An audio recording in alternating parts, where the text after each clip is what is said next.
오늘은 2021년의 12월 세 번째 주일입니다.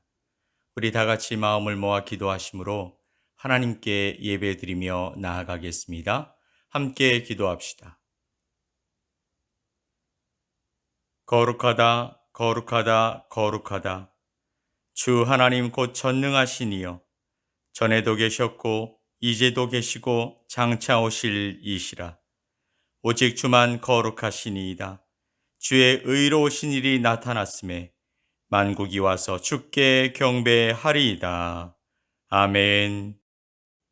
우리의 찬송과 영광을 받으시기에 합당하신 전능하신 하나님 아버지, 복된 주일을 허락하셔서 각자의 자리에서 하나님 앞에 예배 드리며 나아갑니다. 이 귀한 마음 위에 주님의 손을 얹으시고 함께 하심으로 우리의 예배를 받아 주옵소서. 우리의 마음을 드립니다. 우리의 중심을 드립니다. 우리의 소중한 것들을 드립니다. 드리는 손길과 마음을 받으시고 한없는 복과 은혜를 내려 주시옵소서. 순서마다 함께 하실 것을 믿고 감사드리며 예수 그리스도의 이름으로 기도 올리옵나이다. 아멘.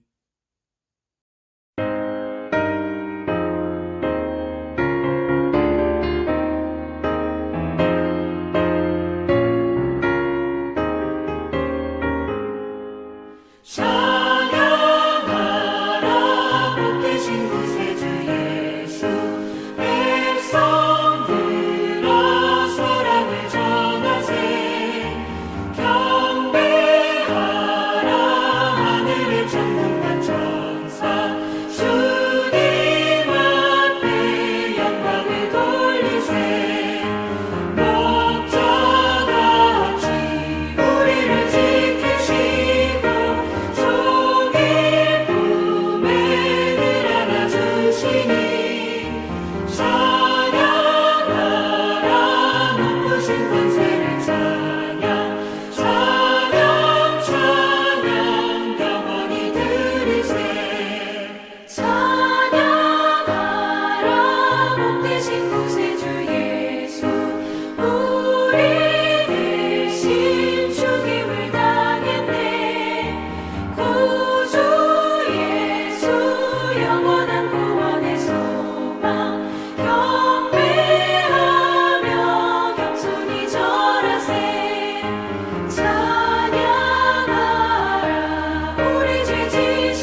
우리 다 함께 사도신경으로 우리 신앙을 고백드리겠습니다. 나는 전능하신 아버지 하나님, 천지의 창조주를 믿습니다. 나는 그의 유일하신 아들, 우리 주 예수 그리스도를 믿습니다. 그는 성령으로 잉태되어 동정녀 마리아에게서 나시고 본디오 빌라도에게 고난을 받아 십자가에 못 박혀 죽으시고 장사된 지 사흘 만에 죽은 자 가운데서 다시 살아나셨으며 하늘에 오르시어 전능하신 아버지 하나님 우편에 앉아 계시다가 거기로부터 살아있는 자와 죽은 자를 심판하러 오십니다. 나는 성령을 믿으며 거룩한 공교회와 성도의 교제와 죄를 용서받는 것과 몸의 부활과 영생을 믿습니다. 아멘.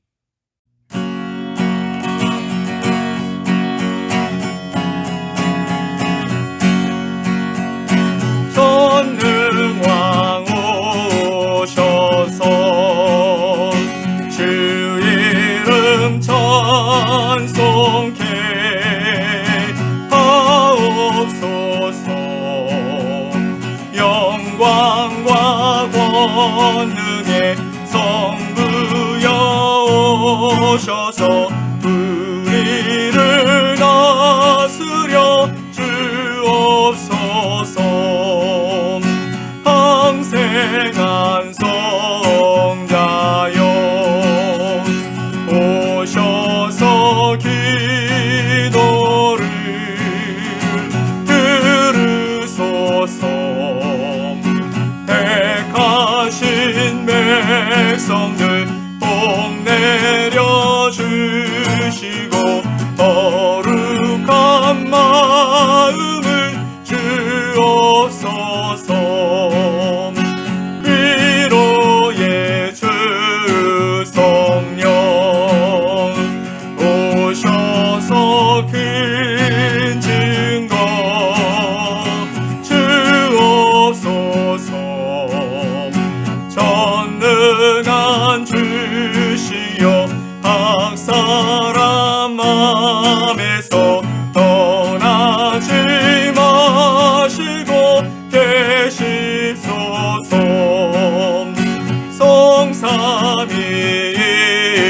성삼위일체께 한없는 찬송을 드립니다. 존귀한 주님을 영광 중 배웠고 영원히 모시게 하옵소서. 아멘.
오늘 함께 보실 하나님의 말씀은 이사야서 9장 6절로 7절 말씀입니다. 이사야서 9장 6절로 7절 말씀을 우리 함께 보겠습니다.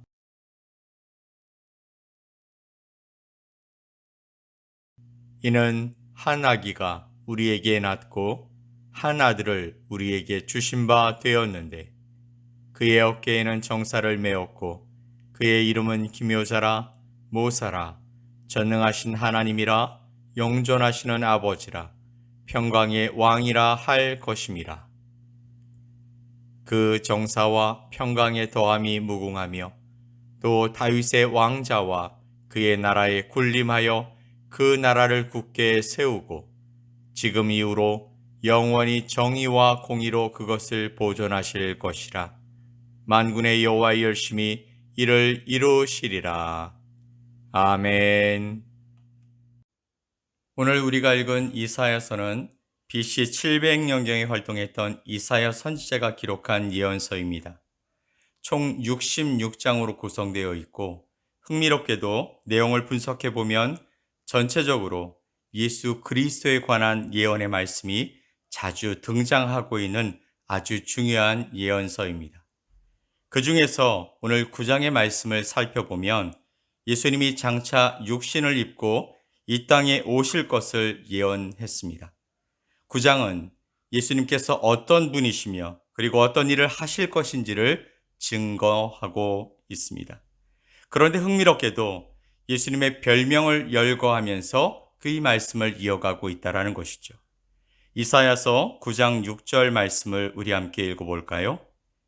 이는 한 아기가 우리에게 낳고 한 아들을 우리에게 주신 바 되었는데 그의 어깨에는 정사를 메었고 그의 이름은 기묘자라 모사라 전능하신 하나님이라 영존하시는 아버지라 평강의 왕이라 할 것임이라. 아멘. 이 말씀 가운데 한 아기와 한 아들은 메시아로 오실 예수 그리스도를 가리키고 있는 것입니다. 그런데 이상한 것은 이 말씀 중에서 우리에게 낳고 또 우리에게 주신 바 되었는데 라는 이 말씀입니다. 이 말씀이 과거형으로 기록되고 있다는 것입니다. 그런데 왜 과거형으로 기록되었을까요? 미래에 있을 이야기 아닙니까? 이것은 구약 히브리어의 독특한 어법 중 하나로서 미래의 일이라도 100% 확실하게 이루어질 일이라면 그것은 과거형으로 표현한다라는 것입니다. 이런 것을 가리켜서 예언적 과거라고 부르는 것이죠. 본문은 아기로 오실 하나님의 아들 예수님이 어떤 분이신지 여러 가지 별명으로 설명하고 있습니다. 어깨에 정사를 메었으니 예수님의 별명은 정사를 어깨에 맨 자라고 말씀하고 있고요. 이 정사는요, 왕권, 즉 왕의 통치권을 가리키는 것입니다. 고대 국가의 왕은 흔히 왕권을 상징하는 열쇠 또는 호를 어깨에 메거나 혹은 금사슬을 어깨에 걸쳤다고 합니다. 그러니까 여기에 등장하는 예수님은 바로 왕이신 것이죠. 또한 본문에는 메시아이신 예수님을 모사라고 표현했습니다. 이 모사는 상담자를 뜻하는 것입니다. 즉 예수님은 탁월한 지혜를 가지고 인생의 어려운 문제들 또 고난의 문제들 여러 가지 문제들을 상담해 주시고 해결해 주실 수 있는 분이라는 것입니다. 예수님은 또 전능하신 하나님이시라고 말씀하고 있습니다. 하나님 아버지와 동등하신 전능하신 자라는 것이죠. 그리고 영존하시는 하나님이라고 말씀하십니다. 아버지 하나님 앞에서는 아들 하나님이시지만 우리들에게는 아버지와 같이 사랑이 많으신 보호자가 되어 주신다라고 말씀하고 있는 것입니다. 게다가 평강의 왕이라고 불리십니다. 예수님이 세상의 왕들처럼 칼로 지배하는 것이 아니라 사랑으로 다스리시고 평화를 주시는 왕이라는 의미를 나타내고 있는 것입니다. 이 같은 메시아이신 예수님께서 이 땅에 오시면 그분은 과연 어떤 일들을 하시게 되실까요? 7절 말씀을 보면 그 정사와 평강의 더함이 무궁하며 또 다윗의 왕자와 그의 나라에 군림하여 그 나라를 굳게 세우고 지금 이후로 영원히 정의와 공의로 그것을 보존하실 것이라. 만군의 여호와의 열심히 이를 이루시리라. 아멘. 예수님의 왕권이 영원할 것이고 그것은 다윗의 왕위를 계승하는 것이라고 말씀하십니다. 또한 예수님은 다윗보다 월등한 하나님의 나라의 왕이시라고 말씀하고 계시죠. 이 같은 예수님이 오시는 것은 하나님의 열심, 즉 강렬한 사랑을 가지고 하나님의 나라를 세워 가실 것임을 말씀해 주시는 것입니다. 이 예언대로 약 700년 후에 예수님께서 인간의 육신을 입고 이 땅에 오셨습니다. 그것이 바로 우리가 환영하는 성탄인 것이죠. 그런데 앞에서 설명하지 않은 예수님의 별명이 하나 더 있습니다. 그의 이름은 기묘자라는 것입니다. 히브리어로 이 기묘자는 놀랍고 기적적인 분이라는 뜻을 나타내고 있습니다. 우리말 성경에는 요즘에 잘 사용되지 않는 단어로 번역을 했습니다. 그래서 그 의미가 확실하게 전달되고 또 이해되어지지 않는 안타까움이 있죠. 자, 그러면 기묘자 예수님은 어떤 의미를 가지고 계시는 것일까요? 예수님은 정말 놀라우신 하나님의 아들이십니다. 그분이 이 세상에 오실 것을 구약에 예언한 것부터, 즉 탄생과 생애, 그리고 십자가의 죽으심, 부활과 승천, 그리고 재림에 이르기까지 모든 것이 경이로운 것이죠. 예수님을 가리켜서 기묘자라는 별명으로 부른 케이스가 구약 성경에 한 번 더 등장합니다. 사사 삼손이 태어날 때의 이야기로서 단지파에 마누아란 남자가 있었는데 그의 아내가 아이를 낳을 수 없었습니다. 그런데 하나님의 사자가 나타나서 아들을 줄 테니 나실인으로 하나님께 바쳐 블레셋으로부터 이스라엘을 구원하는 사사로 키우라고 명령을 받습니다. 하나님의 사자는 예수님이 성육신 이전 구약시대에 종종 천사의 모습으로 나타나셨던 분입니다. 마노아가 이름이 뭔지 그분에게 여쭤보자 사사기 13장에 이렇게 말씀하시죠. 여호와의 사자가 그에게 이르되 어찌하여 내 이름을 묻느냐? 내 이름은 기묘자라 하니라. 아멘. 즉 기묘자라고 대답한 것이죠. 본문 사사기 9장 6절에 나오는 기묘자와 같은 단어를 사용하고 있다라는 것입니다. 예수님은 정말 모든 면에서 놀라우신 분입니다. 먼저 구약에 예언된 것이 정확하게 성취된 사실이 신기하고 놀랍습니다. 예수님에 대한 예언이 성경에 약 350회 정도 나오는데 그 중에 성탄 예언만 수십 번에 달합니다. 그 모든 것이 그대로 성취되어지죠. 재림에 관한 예언 외에는 한치의 오차도 없이 이루어진 것입니다. 예를 들어서 미가서 5장 2절 말씀을 보면 베들레헴 에브라다야 너는 유다 족속 중에 작을지라도 이스라엘을 다스릴 자가 네게서 네게로 나올 것이라. 그의 근본은 상고에 영원에 있느니라. 아멘. 베들레헴에서 이스라엘을 다스릴 자가 이 세상에 오실 것을 구약에서 예언한 말씀이 모두 성취되었습니다. 마리아는요, 갈릴리 나사렛에 살고 있었는데 베들레헴은 그로부터 아주 멀리 떨어져 있었습니다. 당시는 왕래가 빈번하지 않고 또 변변한 교통수단도 없었을 때였습니다. 현실적으로 보면 그 예언이 성취되기 불가능했지만 누가복음 2장의 말씀을 보면 기가 막히게 성취되고 있습니다. 로마 황제가 그때 호정 명령을 내렸습니다. 세상의 역사를 움직여서 하나님의 역사를 만드시는 하나님의 섭리가 바로 거기에 있었던 것이죠. 마리아의 남편 요셉이 다윗의 후손이라 본적지인 베들레헴으로 내려갔는데 만삭인 마리아와 동행했고 그때 마침 그곳에서 예수님을 낳게 되었습니다. 이런 식으로 그 많은 예언들이 하나하나 성취되었던 것이죠. 그 중에 하나라도 틀리면 성경이 거짓말이 되어지고 예수님도 메시아라는 사실을 인정받지 못했을 것입니다. 게다가 예수님께서 하나님의 아들이신데 성령 하나님으로 말미암아 처녀의 몸에서 잉태되었다라는 그 사실도 놀라운 일이죠. 즉 이사야서 7장 14절에 예언된 내용이 마태복음 1장 23절에 그대로 성취됩니다. 보라, 처녀가 잉태하여 아들을 낳을 것이요 그의 이름은 임마누엘이라 하리라 하셨으니 이를 번역한즉 하나님이 우리와 함께 계시다 함이라. 아멘. 여러분, 어떻게 처녀가 아들을 낳겠습니까? 불가능한 일입니다. 상식적으로도 과학적으로도 이것이 불가능하다는 사실을 우리는 잘 알고 있습니다. 그럼에도 인간으로서는 불가능하지만 천지를 창조하신 하나님으로서는 가능하기에 성취된 것이죠. 정말로 놀라운 일 아닙니까?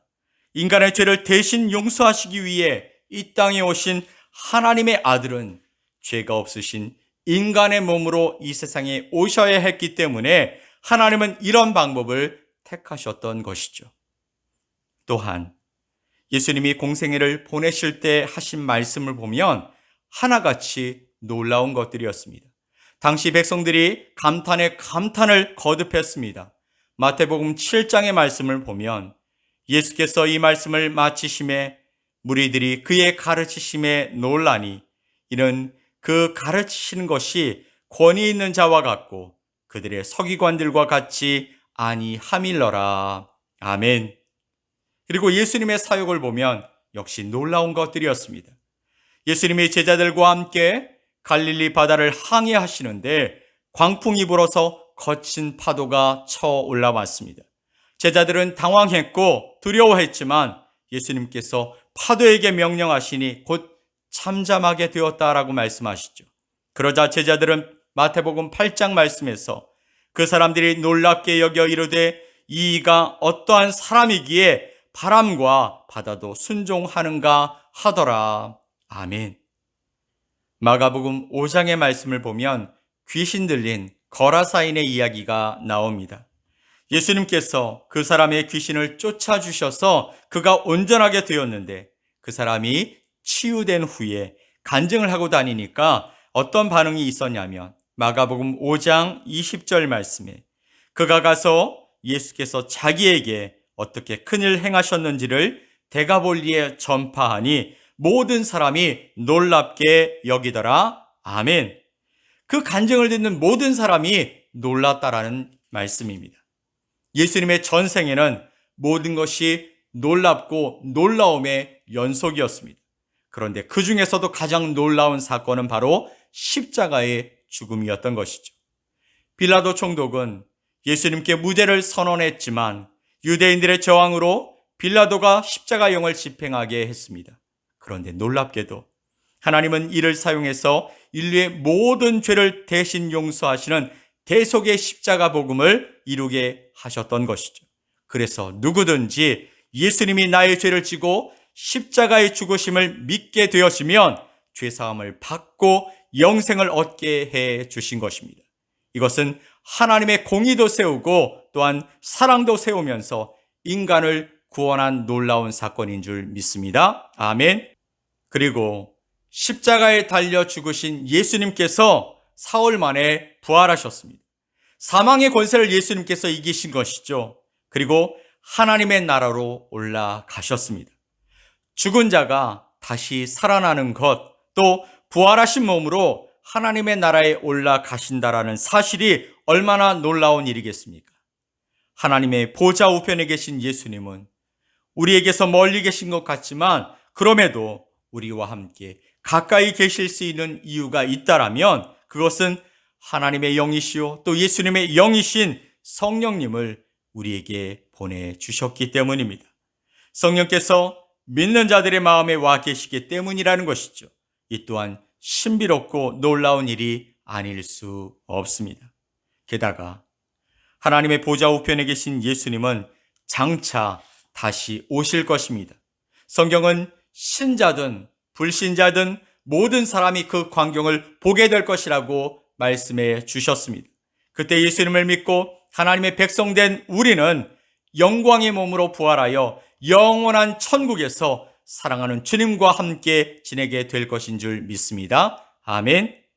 자, 그렇다면 이 예수 그리스도를 믿고 사는 우리들의 인생은 어떻게 되는 것일까요?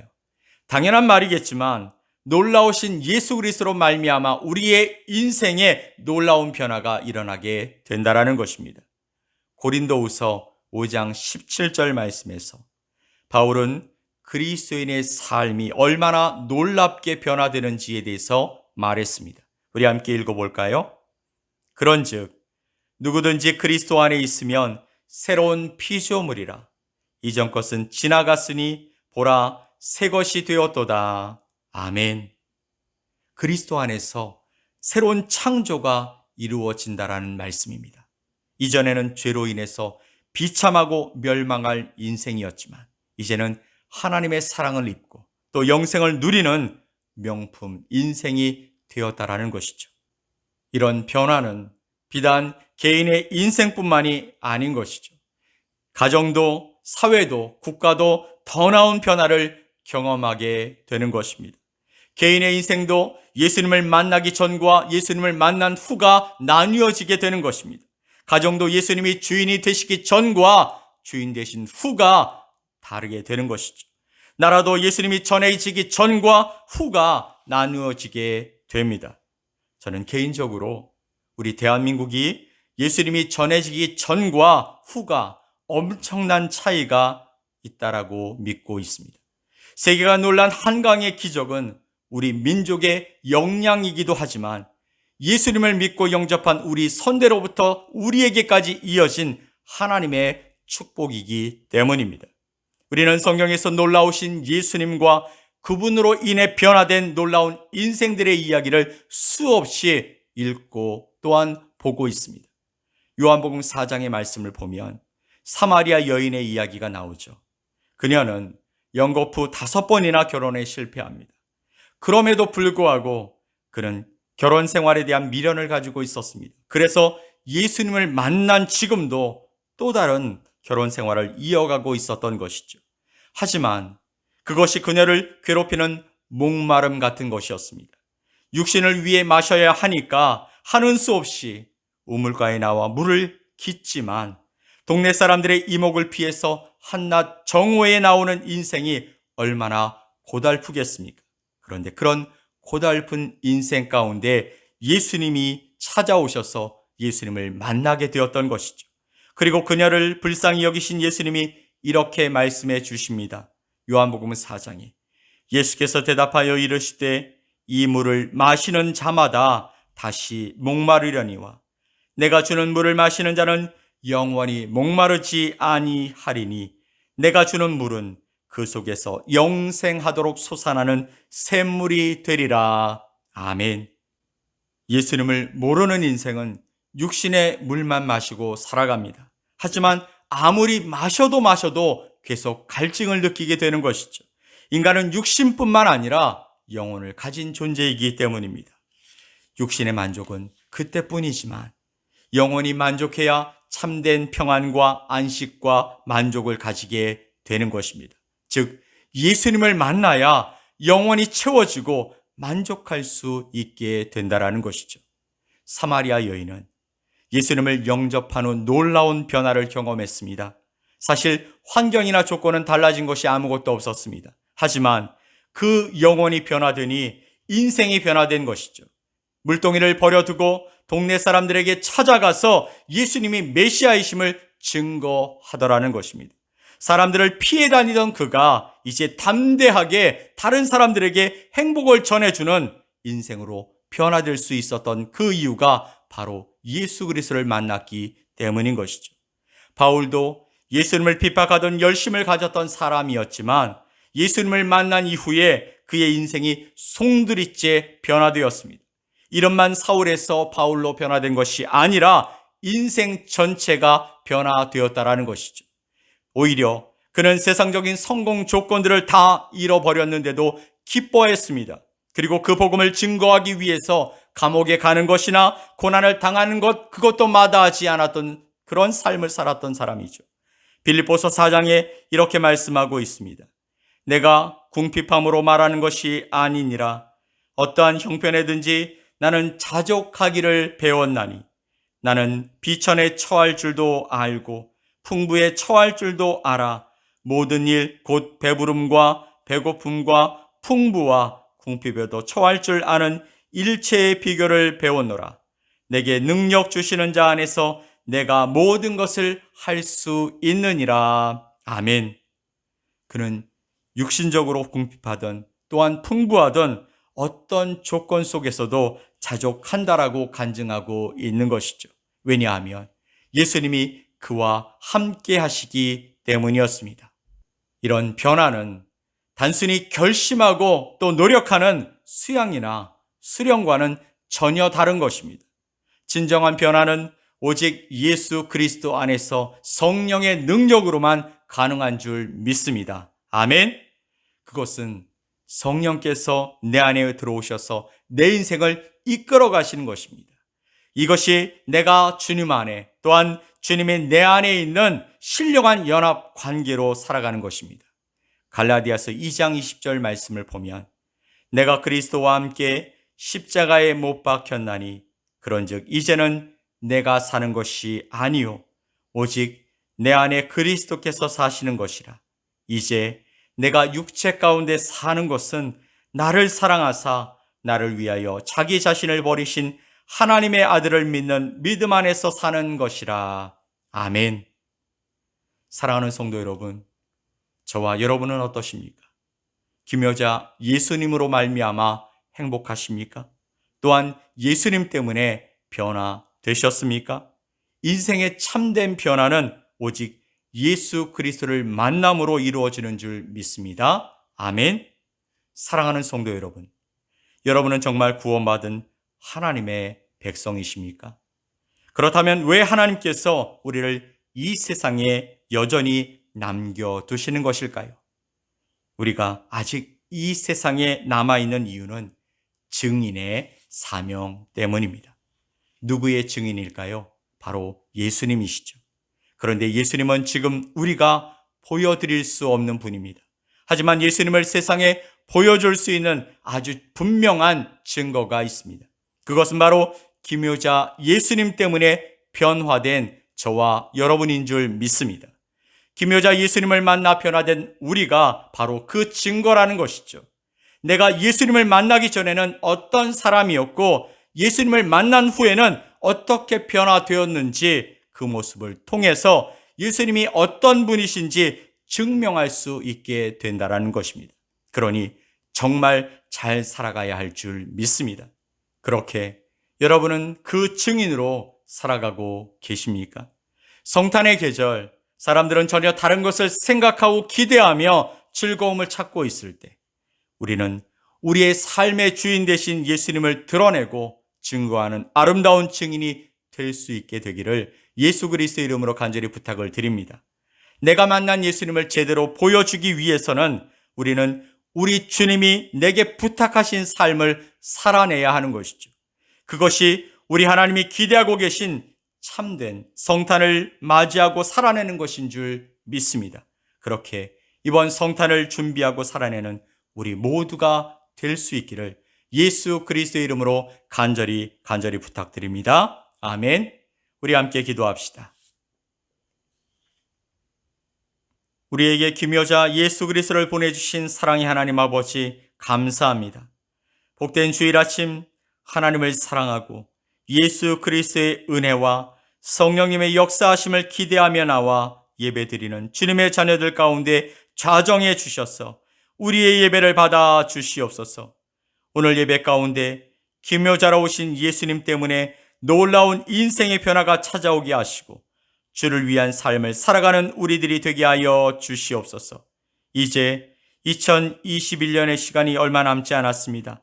남은 시간 주를 위한 아름다운 헌신을 이루게 하시고 나를 사랑하신 주님께 감사함으로 나아가는 각자의 시간이 되게 하여 주시옵소서. 사랑하는 샘물교회 성도들 가정을 돌보시고 또 인도하심으로써 어렵고 힘든 시간이라 말하는 지금에도 하나님이 돌보시고 함께 하시는 인생이 어떻게 형통한 길을 걷게 되는지 보여주며 살아가는 믿음의 사람들이 되게 하여 주시고, 이 어려움 속에서도 감사로 이겨내는 복된 자녀들이 될 수 있게 도와주시옵소서. 사업의 장도 하나님 안에서 복된 마음을 갖고 행함으로 하나님이 도우시는 손길을 경험하게 하여 주시고, 우리의 건강을 돌봐 주셔서 이전보다 더 강건한 삶이 무엇인지 주 안에서 찾아갈 수 있게 도와주시옵소서. 우리의 소망이 이 땅에만 있는 것이 아님을 깊이 깨닫게 하여 주시고, 하늘에 우리의 소망을 쌓으며 살아가는 아름다운 인생이 되게 하여 주시옵소서. 샘물교회 자녀들을 축복해 주셔서 주님이 주신 꿈을 가지고 한 걸음 한 걸음 전진해 나아갈 때 하나님이 그 길을 보여주시고, 또 열어주심으로 말미암아 살아계신 하나님을 만나 다니엘처럼, 다윗처럼, 에스더처럼 믿음으로 승리하는 주님의 거룩한 자녀들이 되게 하여 주시옵소서. 샘물교회를 통해 하나님의 복이 흘러가게 하여 주시고, 생명이 살아나게 하여 주시고, 거친 밭이 기경되어 복음의 씨앗이 열매를 맺어지는 데 쓰임받는 교회가 되게 하여 주시옵소서. 거룩한 사명에 동참하는 성도들과 믿음의 동역자들을 돌보시고 함께하여 주셔서 함께 하나님의 꿈을 향해 동행하는 복된 가족이 되게 하여 주옵소서. 건축되어지는 교회가 하나님의 마음을 담고 사랑을 흘려보낼 수 있는 거룩한 통로가 될 수 있게 도와주시옵소서. 이제는 우리 구주 예수 그리스도의 크신 은혜와 아버지 하나님의 사랑하심과 성령님의 인도하심이 하나님을 바라고 예수 그리스도를 기다리며 삶의 예배, 거룩한 공동체의 예배를 드리는 주님의 자녀들 머리 위에, 또한 소망을 가지고 기도하며 하나님의 인도하심을 따라 나아가는 성도들과 사업장 위에, 조국 대한민국과 필리핀 땅 위에, 성도들과 믿음의 동역자들 위에, 하나님의 마음으로 만들어져가는 샘물교회 위에, 그리고 선교지 위에 이제로부터 영원토록 함께 있을지어다. 아멘.